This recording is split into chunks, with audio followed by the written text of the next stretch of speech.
Chaque année, vous consommez des milliers de wattheures juste pour alimenter le ventilateur de votre processeur, ce qui m'a fait me demander, et si on refroidissait l'ordinateur manuellement, avec notre sueur et détermination, fonctionnerait-il encore? Ensuite, combien cela nous ferait-il économiser? Voyons cela. J'ai essayé diverses méthodes pour refroidir un processeur sans électricité, comme agiter un éventail ou utiliser un soufflet pour envoyer de l'air dessus. Malheureusement, toutes ces méthodes ont échoué et notre processeur a immédiatement surchauffé. Alors aujourd'hui, on sort l'artillerie lourde. Mon plan est simple, même s'il est un peu orthodoxe, et pour être honnête, je n'ai aucune idée si ça va marcher. Mais vous savez ce qu'on dit? Le véhicule le plus efficace, c'est un homme à vélo avec un café. Je pense qu'on peut utiliser la roue du vélo pour alimenter le ventilateur du processeur. Et on peut utiliser nos jambes pour refroidir l'ordinateur. Le défi est de relier la roue du vélo au ventilateur. Comment faire? J'ai acheté une courroie en V de 100 pouces qui devrait être plus grande que notre pneu, ce qui permet d'ajouter une petite poulie pour la relier au ventilateur du processeur. Mais pour la connecter à notre roue, il faut d'abord retirer le pneu actuel. Je suppose que ça aiderait d'enlever complètement la roue arrière, hein? Bon, le pneu est dégagé. Maintenant, remontons le tout. Ok, maintenant que le pneu est enlevé, on peut le remplacer par la courroie en V, qui devrait être plus grande. Espérons que ça rentre. Ça semble prometteur. Parfait. Maintenant, remontons la roue. Je resserre ça. Donc maintenant, pour tester... Oh non, notre chaîne a sauté. Ok, je pense que ça fonctionne. Comme vous pouvez le voir ici, notre courroie en V s'adapte à notre roue et on a un peu de marge. Honnêtement, il y a moins de marge que prévu, mais j'espère qu'on pourra faire marcher ça. Ok, donc maintenant on doit prendre cette poulie et l'attacher à notre ventilateur du processeur, tout en faisant en sorte que la courroie ne touche aucune surface. Ce qui pourrait être un défi. Cela dit, j'ai une idée. Je pense qu'on peut simplement ouvrir l'avant de notre boîtier ici, retirer ces 3 ventilateurs. Est-ce que ça nous donnerait un accès direct à notre processeur? Et de 1, et de 2, et enfin, mais pas des moindres, ça fait 3. Donc maintenant, hypothétiquement, nous avons tout cet espace libre pour mettre nos courroies trapézoïdales qui, espérons-le, pourront s'étendre jusqu'ici. Ok? Mec, c'est vraiment limite. Vous pouvez voir ici que notre courroie arrive tout juste à notre processeur. Cependant, ça va clairement poser problème. Cette courroie ne peut toucher aucune partie du boîtier. Donc je pense qu'on va devoir l'incliner. Peut-on augmenter l'angle de notre boîtier PC suffisamment pour que la courroie passe? Oh, et maintenant, elle touche notre carte graphique. Oh non. Et on ne peut pas vraiment s'approcher autant qu'on le voudrait non plus. Oh mince. Bon, trouvons une solution. Vous savez quoi? Je pense qu'on va devoir passer par le dessus. Oh, ça va vraiment nous donner un bien meilleur accès. Ce qui veut dire que notre PC doit maintenant être incliné vers l'avant comme ça. Non seulement notre processeur est plus proche de l'avant, mais on a aussi un bien meilleur accès et notre carte graphique ne gêne plus du tout. Oh là là! Je pense qu'on est prêt pour la suite. J'avais acheté cette poulie pour la fixer à la courroie en V, puis trouver comment la coller au ventilateur. Mais je n'avais pas réalisé à quel point ce serait lourd. Ce truc est vraiment un bloc de métal. Et franchement, je pense que ce sera trop lourd pour notre ventilateur. À la place, j'ai imprimé une pièce en 3D aux mêmes dimensions, même si je doute de sa solidité. Seul le temps le dira. Autre souci, cette poulie va recouvrir entièrement le ventilateur, ce qui nuit à la circulation de l'air. En théorie, il faudrait le faire tourner vite, peut-être dans le mauvais sens. Je n'y avais pas pensé. L'étape suivante est juste de fixer la poulie au ventilateur du processeur. Ok, je vais d'abord essayer la super glue, même si je doute que ça tienne bien, car ça va tourner très vite. Mais si on prend cette super glue, je devrais vraiment en mettre ici d'abord. Oh non, ça coule.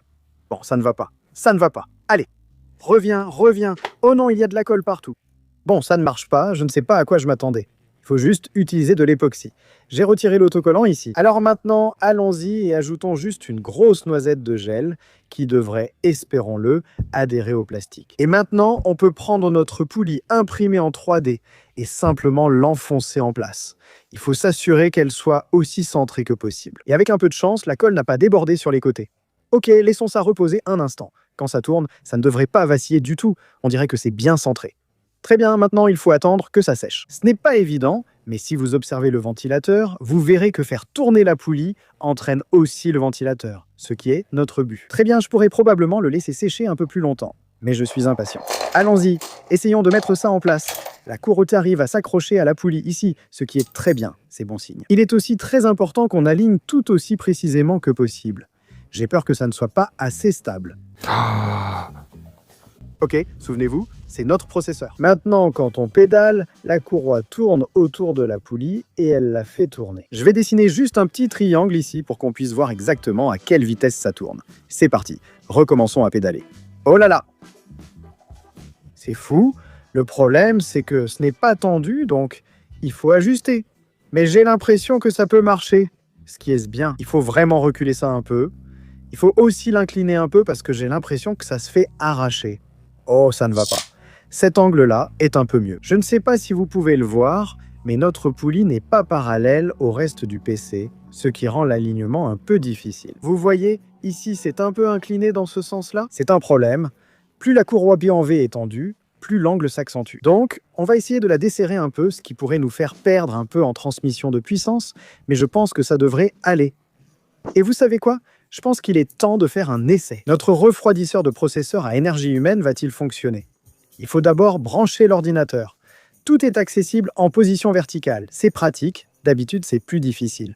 Pas mal. J'ai oublié comment allumer ce PC. Ah oui, c'est le PC dont le bouton d'alimentation ne fonctionne pas. Il faut brancher une prise audio dans cette fente, juste ici. Cela signifie qu'il faut maintenant trouver une prise audio. Oh mon Dieu, notre ordinateur vient de planter suite à une surchauffe du processeur. Comme vous pouvez le voir, sans ventilateur, les processeurs surchauffent. Ce qui veut dire qu'on ne peut littéralement pas utiliser cet ordinateur sans quelque chose pour faire tourner nos ventilateurs de processeur. Maintenant, testons notre vieux vélo. Essayons, car comme vous voyez, la température du processeur augmente lentement mais sûrement. Voyons si on peut garder cette température basse grâce à la sueur humaine. On est à environ 40 et quelques degrés actuellement. Le vélo fonctionne, on fait tourner ce ventilateur de processeur. Je pense qu'on a déjà baissé d'1 degré. Voyons si on peut en perdre encore un. Oh, on a encore baissé d'1 degré. On refroidit activement notre processeur avec de la sueur humaine. Les gars, ça marche. Oh là là. Voyons si on peut descendre en dessous de 40 degrés Celsius. Il reste 3 degrés à perdre. Notre souris est tombée, ce n'est pas grave. On est descendu à 42 degrés. Je ne veux pas trop forcer en pédalant pour ne pas casser la poulie, mais il faut aller assez vite pour avoir assez de flux d'air. On est à 41. Allez ma belle, encore un degré. On est à 40. Ok, on est descendu à 40. Si on baisse d'1 degré de plus, on passe dans la trentaine. On va essayer de pédaler un peu plus fort maintenant. 39 degrés Celsius.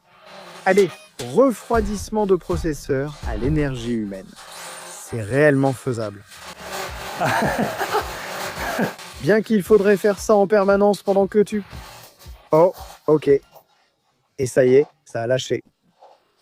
Regardez, nous sommes passés sous 39 degrés Celsius avec notre refroidisseur de processeur à pédale. Et oui, j'ai transpiré, je vais être honnête, il y a certainement quelques éléments qui pourraient être améliorés avec cette configuration. La première chose, c'est que comme cette poulie est juste au-dessus du ventilateur, on limite en fait le flux d'air, même si on le fait tourner très rapidement. La deuxième, c'est que comme c'est juste collé, ça a tendance à se détacher dès qu'on pédale trop vite. Donc, utiliser une colle plus forte ou de l'époxy serait sans doute une meilleure solution et permettrait aussi aux courroies trapézoïdales d'être plus tendues contre la roue. Mais pour l'instant, ça fonctionne. Donc maintenant, je veux voir si cette installation peut survivre à une session de jeux vidéo sans surchauffer. Bon, il est temps de voir si notre installation peut vraiment supporter les jeux vidéo. Voici notre setup actuel. Nous avons notre souris, notre clavier et notre moniteur. Avec un peu de chance, on pourra empêcher notre processeur de surchauffer. Et j'espère aussi qu'on pourra faire quelques kills. Donc, on lance CS2. Étonnamment, c'est difficile d'y jouer en faisant du vélo. Oh, un kill! D'accord. J'ai vraiment l'impression de courir dans le jeu, c'est génial. Oh, allez, oui, c'est tellement difficile de rester immobile. Notre ordinateur fonctionne parfaitement. À ce stade, c'est juste... Bon, c'est beaucoup d'efforts, ça, je peux le dire. Ok, ça fait environ 10 minutes que je joue à ce jeu sur le vélo. Je suis littéralement en train de dégouliner de sueur. La courroie en V ajoute beaucoup plus de résistance que le vélo normal parce que on doit faire tourner une roue supplémentaire, en gros. Deus le chien nous encourage pendant qu'on pédale. C'est une bonne journée pour jouer au poignet plutôt qu'au bras. Oh, ce gars m'a eu d'une seule coup. Oh, on l'a eu. Allez. Oh, je commence à être épuisé. Oh, on l'a eu.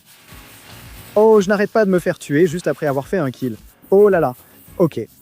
Mais je dois dire que les températures du processeur sont tout à fait normales. Notre jeu ne subit aucun ralentissement. On peut y jouer sans problème, à condition de pédaler en permanence. Et je ne m'attendais pas à ce que ce soit aussi fatigant que ça. Oh mon Dieu.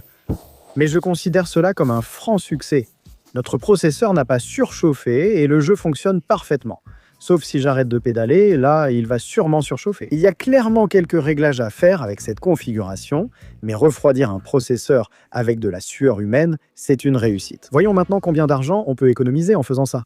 Par exemple, un Ventyra d'Intel d'origine consomme 12 watts, 0,28 ampères. Ça veut dire qu'il va tirer environ 2 à 3 watts à pleine vitesse. Si on prend ces 2 watts et qu'on les multiplie par 8700, en supposant que votre PC tourne 24 heures sur 24, 365 jours par an. Ça veut dire qu'on dépense 17 521 Wh, soit 17,52 kWh, ce qui, selon le prix moyen du kilowattheure, revient à 3,15 $ par an. Donc je suppose qu'on vient de trouver une astuce pour vous faire économiser 3 $ par an. Enfin, ça, c'est en supposant que vous l'utilisez 24 heures sur 24. Bon, donc en réalité, ça vous fera peut-être économiser $1 par an si vous pédalez pour refroidir votre processeur au lieu de brancher le ventilateur sur votre carte mère. C'est plutôt cool de le savoir, même si c'est un peu ridicule, je dirais. C'était Emra Easter, passionné de technologie. On se retrouve à la prochaine. Merci d'avoir suivi. Oh yeah.